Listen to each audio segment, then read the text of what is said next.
हा कन्सेप्ट फक्त पाश्चात्य देशांमध्ये अनफॉर्च्युनेटली किंवा आपल्या खूपच हायर कंपनीजमध्ये कॉर्पोरेट कंपनीजमध्ये हा अल्गोरिदमिक कन्सेप्ट आहे की जेणेकरून सर्वांना चांगल्या खुर्च्या दिल्या जातात. हे जर असेल तर ठीक होतं, नाही तर चुकीच्या खुर्च्यांवर बसला तर प्रचंड मानेवर ताण, प्रचंड ताण. आपण जर बघितले तर हे विविध कारण असू शकतात स्पॉन्डिलायटिस होण्यासाठी. जसं आपण म्हणतो तसं की बऱ्याच वेळेला आपण दुर्लक्ष करतो. त्या दृष्टीने तुम्हाला विचारायचं आहे की मानेचा आरोग्य आता जसं तुम्ही म्हणालात की बऱ्याच लोकांना असं वाटतं आपल्याला खांद्यामध्ये काहीतरी प्रॉब्लेम आहे किंवा इतर काहीतरी प्रॉब्लेम आहे, तुमच्या हे लक्ष देत नाही की हा स्पॉन्डिलायटिस असू शकतो. तर त्या दृष्टीने सुरुवातीला अशा प्रकारची लक्षणं किंवा सिम्पटम्स दिसतात जेणेकरून आपल्याला कळते. सर्वात महत्वाची गोष्ट म्हणजे मानेची काही काही वेळी डोकं खूप दुखतं आणि मस्त सांगितलं त्या दिवशी आणि कळतच नाही रुग्णांना की मला झालं काय. आणि बघ आज काय सांगतोय ह्याच्याबद्दल काहीतरी करताय सुद्धा डायग्नोज करायला कठीण जातं की नेमकं या रुग्णाच्या. आणि मला 90% दिसतं हे बघा, वर्टिगो आणि मायग्रेन हे अनकॉमन डिसीजेस एवढे कॉमन नाही. आणि उगाच वर्टिगो आणि मायग्रेन डायग्नोज करतात आणि त्याच्यावर ट्रीटमेंट देत राहतात आणि कधीच बरा होत नाही.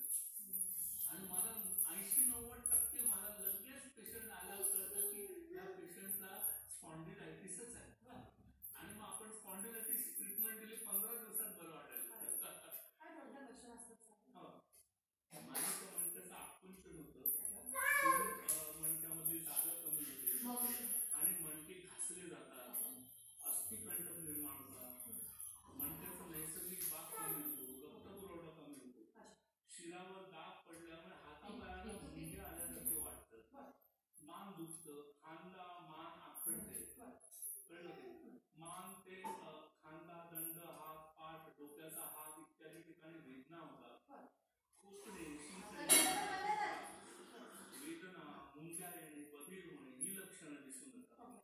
कारणाशिवाय उगाच डोक्याच्या खालच्या भागात वेदना, शरीराचं संतुलन कमी होतं पुढचं लक्षण.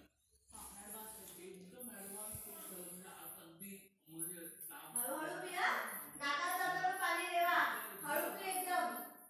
स्लीप डिस्टर्बन्स, शौच मार्गावर मूत्रमार्गावर नियंत्रण कमी होतं, अचानक छातीत दुखू शकतं.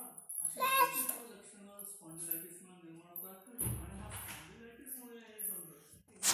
जसं आपण म्हणत असतो की काही काही लक्षणं अगदी वेग आहेत, त्यामुळे आपल्याला ते पटकन लक्ष देत नाही की नेमकी स्पॉन्डिलायटिस त्यासाठी अनुभव होता आणि अनुभवावरतीच आपल्याला बोलायचं याच्या त्या पद्धतीने नेमकी कसं याच्यावरती आपण करू शकतो याच्यावर तुमच्याशी बोलायचं. पण तिथे आपल्याला एक छोट्याशी गोष्टी कुठे कमता पाहता विशेष काय का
एक्सरे पाहिल्यानंतर आपल्याला कळतं की काय झालेलं आहे नेमकं मणक्यात, म्हणजे त्यांची पोझिशन कशी आहे, त्याच्यानंतर मधली जागा किती खराब झाल्या किंवा स्पॉन्डिलायटिस आहे ते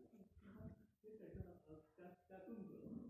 आणि खूपच आपल्याला गरज लागली की बाबा एक्सरे मधलं निदान होतं ते MRI होतं. MRI केल्यानंतर आपल्याला कळतं की सर्वायकल फ्लेब्रिस्ट आहे का किंवा मज्जारचूला दुखापत झाली आहे. त्याच्यानंतर अजूनही आपल्याला नसताना दुखापत झाली आहे का हे आपल्याला EMG नंतर तर त्याच्यानंतर आपल्याला कळतं की नसांना दुखावत झालेलं, कारण का बरेच लोक येतात की त्यांना असं ग्लास उचलता येत नाही किंवा हातानं चहा घ्यायला एखादी वस्तू हातातून पडते, त्यामुळे मग आपल्याला मग एमआरआय करायला आपल्याला कळतं.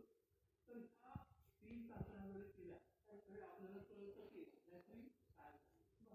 मग एक्झॅक्टली काय झालेलं आहे हे कळलं की मग आपण मग उपचाराकडे वळतो.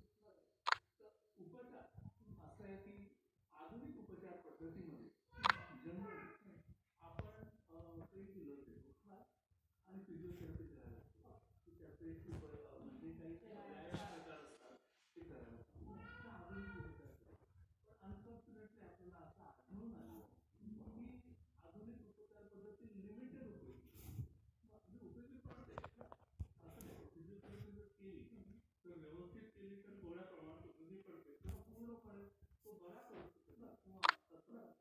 तर मग काय करायचं म्हणून संयुक्त उपचार पद्धती निर्माण केली.